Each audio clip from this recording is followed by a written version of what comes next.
Welcome, welcome. This is Destiny Building Inc. This is the place where we connect, build, and inspire.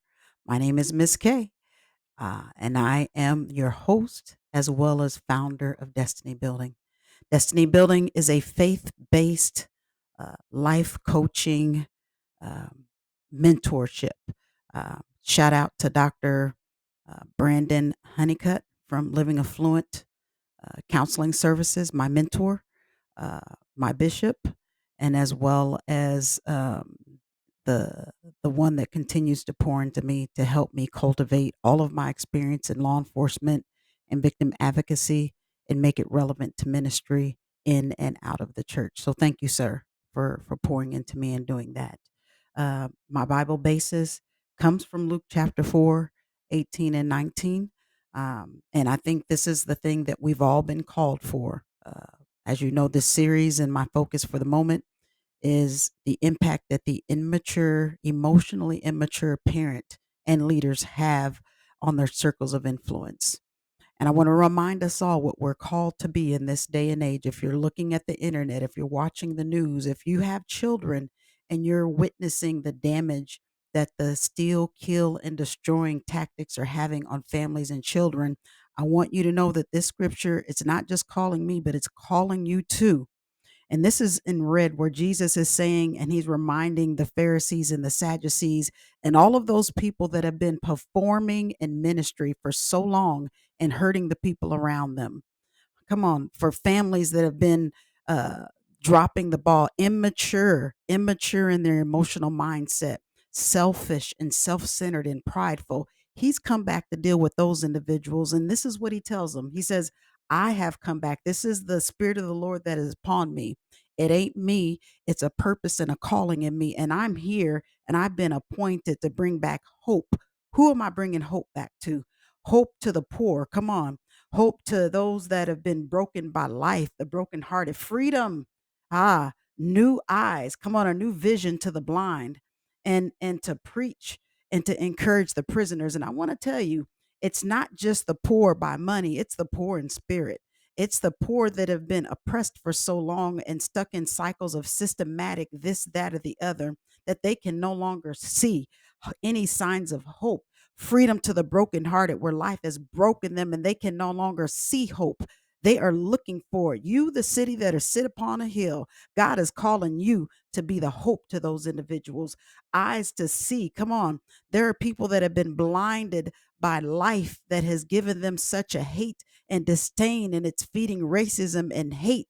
It's feeding depression. It's feeding anxiety. It's feeding mental illness. These are the people that God has called us, and it starts at home to begin to emotionally mature.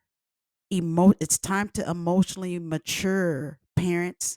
It's time to emotionally mature, ministry leaders. It's time to emotionally mature, local government leaders.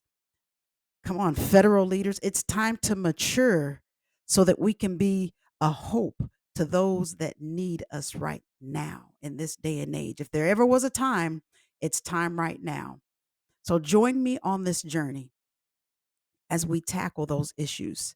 I promise you, with me, we're going to learn to identify first with self, self, your own emotional immaturities. Where are you at on the emotional intelligence?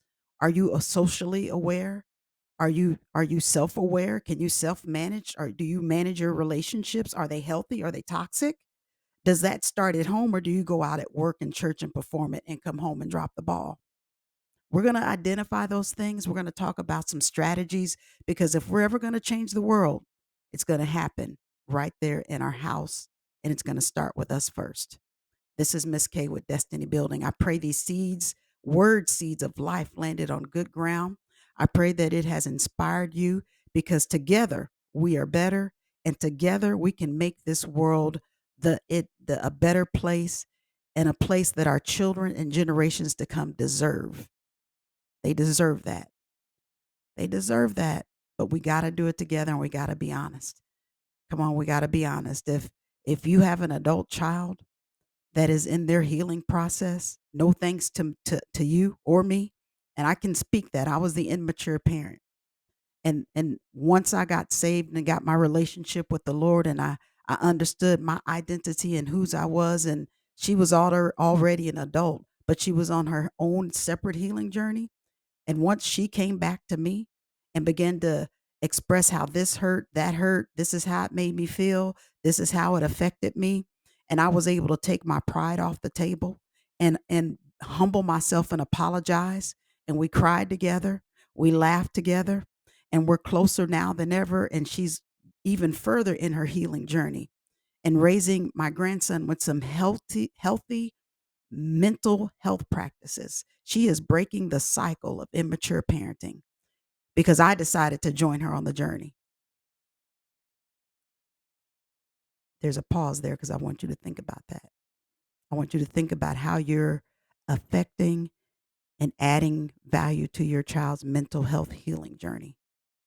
Doesn't matter if you didn't know, it doesn't matter.